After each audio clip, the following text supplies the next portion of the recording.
Terima kasih ada dari media. Jadi terkait progres bantuan stimulans perumahan bagi masyarakat terdampak siklon Saroja di Kabupaten Malaka, perlu kami laporkan bahwa pertama, sesuai dengan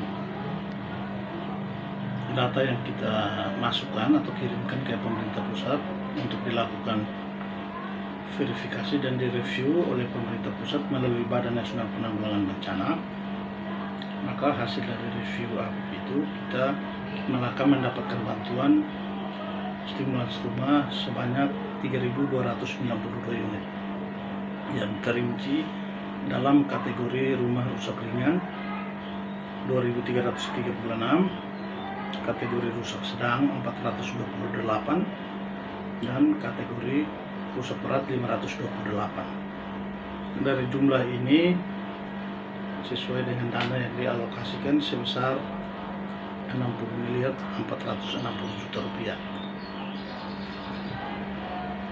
Sesuai dengan juknis yang dituangkan dalam petunjuk teknis pelaksanaan yang ditandatangani oleh Bupati Malaka, yang rujukannya adalah juknis dari pemerintah pusat, dalam hal ini Badan Nasional Penanggulangan Bencana, maka kita lakukan sesuai dengan tahapannya. Tahapan yang kita sudah lakukan itu tahapan verifikasi dan sosialisasi. Sosialisasi kepada masyarakat terdampak sudah kita lakukan.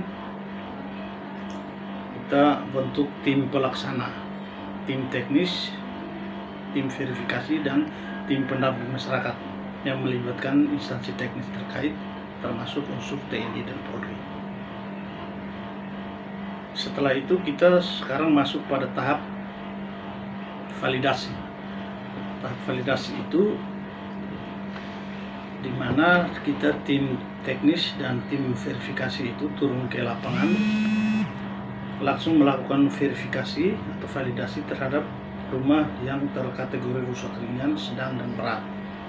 Di mana kalau review APIP itu berkaitan dengan verifikasi administrasi terkait dokumen kependudukan, kartu keluarga, dan NIK, sedangkan validasi berkaitan dengan kerusakan di lapangan, jadi fakta di lapangan. Oleh karena itu, hasil validasi itu sesuai dengan 3 kategori kerusakan tadi. Kalau tidak memenuhi syarat, dia bisa keluar, atau dia bisa naik dan bisa turun. Yang penting dia tercatat di dalam hasil review APIP. Setelah kita jalani, sementara kita validasi selesai, kita proses tabulasi data untuk kita masuk pada pelaksanaan. Dan sekarang kita masuk ke tahapan pembukaan dan pengisian rekening terblokir di BRI unit Betun. Itu sebagai syarat untuk pencairan dana bantuan stimulans rumah. Sesuai dengan mekanismenya, rekening bantuan stimulans rumah itu ditampung di dalam rekening virtual account dari Bank BRI. Oleh karena itu, kami sudah lakukan kerjasama dengan BRI, dalam hal ini BRI cabang Atambua, untuk pembukaan rekening virtual account, dan itu sudah dilakukan oleh Bank BRI cabang Atambua melalui BRI pusat di Jakarta dengan BNPB.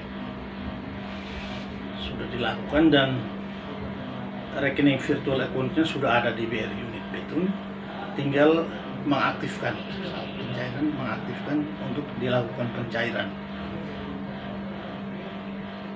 Yang berikut terkait rekening masyarakat. Rekening masyarakat itu untuk sementara masih terblokir. Nanti setelah kegiatan fisik di lapangan berjalan, sesuai dengan perkembangan perkembangannya, kalau memenuhi syarat untuk kita cairkan, itu baru kita laksanakan pencairan. Oleh karena itu, terhitung sejak tanggal 25 itu kita sudah melakukan perjanjian kerjasama dengan masyarakat terdampak dan pihak ketiga. Kita lakukan kerjasama dengan pihak ketiga untuk melakukan perbaikan ataupun pembangunan terhadap fasilitas perumahan masyarakat terdampak yang rusak, baik itu kategori rusak ringan rusak sedang ataupun rusak berat, sesuai dengan arahan dan petunjuk yang diturunkan dari pemerintah pusat. Dalam rangka penanganan bantuan stimulans rumah itu kita lakukan melalui dua pendekatan atau metode swakelola dan metode kontraktual, di mana di dalam pelaksanaan untuk pembangunan baru kita lakukan sesuai dengan metode kontraktual, sedangkan untuk rusak ringan atau kerusakan ringan dan sedang kita lakukan melalui dengan metode swakelola konstruksi. Hal ini dimaksudkan agar antara perkembangan atau progres perkembangan konstruksi dengan pendropingan bahan bangunan berjalan satu arah, sehingga bahan bangunan itu di drop langsung dimanfaatkan untuk perbaikan rumah yang rusak, dengan harapan bantuan stimulasi ini cepat diselesaikan sesuai dengan target yang disepakati dengan pemerintah pusat. Sampai dengan akhir September itu kita sudah harus masuk pada tahap finishing, sehingga di bulan Oktober, November, Desember itu kita fokus pada proses untuk bantuan rehabilitasi dan rekonstruksi pasca bencana R3P. Karena R3P itu sementara kita siapkan dokumen usulannya, dokumen proposalnya, untuk kita mengakses masukan-masukan dari masyarakat dan pemerintah desa terkait masyarakat terdampak yang pada tahap 1, tahap tanggap darurat itu ya kita maklumi mungkin karena kondisi saat itu medannya tidak bagus atau ada hal-hal teknis lain di lapangan sehingga masyarakat kita ada yang terlewatkan waktu pendata, tidak sempat terdata. Oleh karena itu kita masih memberikan kesempatan sesuai surat kita ke kepala camat dan kepala desa, kita masih memberikan kesempatan untuk pemerintah desa mengusulkan kembali masyarakat kita yang belum terdata itu untuk kita usulkan lewat program R3P tahap kedua dari penanganan siklon Saroja, sehingga prinsipnya pemerintah pusat dan daerah bahwa masyarakat kita yang terdampak jangan terlupakan atau terabaikan. Harapan kami untuk tahap 2 ini masyarakat yang tidak tercatat atau tidak terdata semuanya bisa dapat diakses. Oleh karena itu kita membuka forum.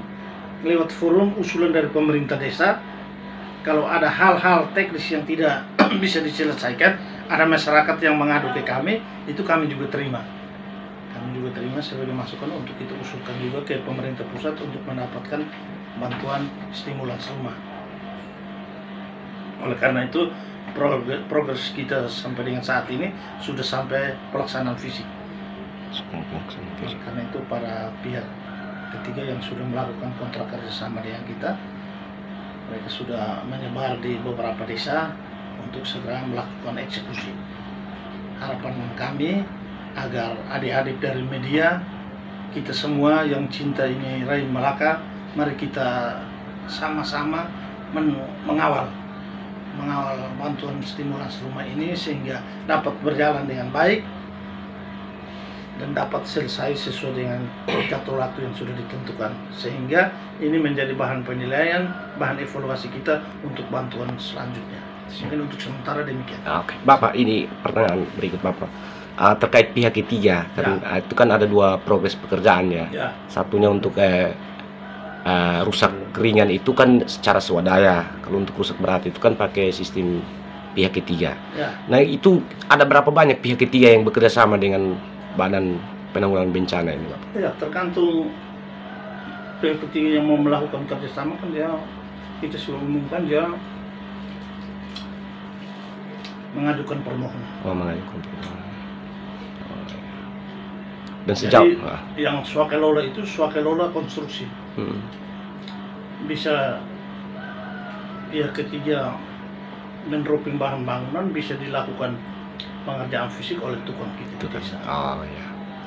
Untuk upah tukang itu, upah tenaga kerja itu sesuai dengan arahan juknis dari atas itu minimal itu 20%.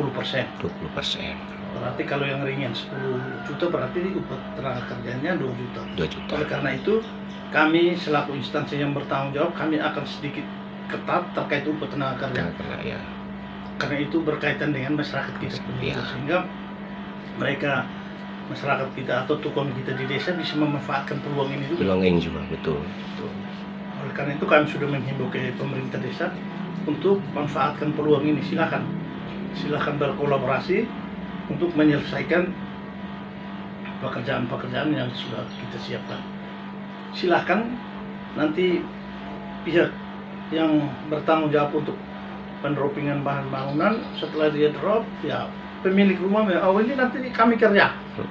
Artinya tukangnya mereka bertanggung jawab. Berarti silakan ya. Tinggal disepakati ya. Biar tenaga kerja berapa, kita kasihnya ke yang melaksanakan. Biar bahan bangunan dan konstruksinya kita kasih ke pihak ketiga. Dengan satu sistem bahwa semua selesai sesuai dengan yang kita harapkan, sesuai dengan desain yang ada, sehingga tepat waktu, berhasil baik, dan sampai kita sampaikan laporan akhirnya ke pemerintah pusat sebagai dasar untuk kita mendapatkan bantuan tahap 2 yang tadi saya bilang R3P tadi. Pas Bapak. Ya. Oke, terima kasih Bapak.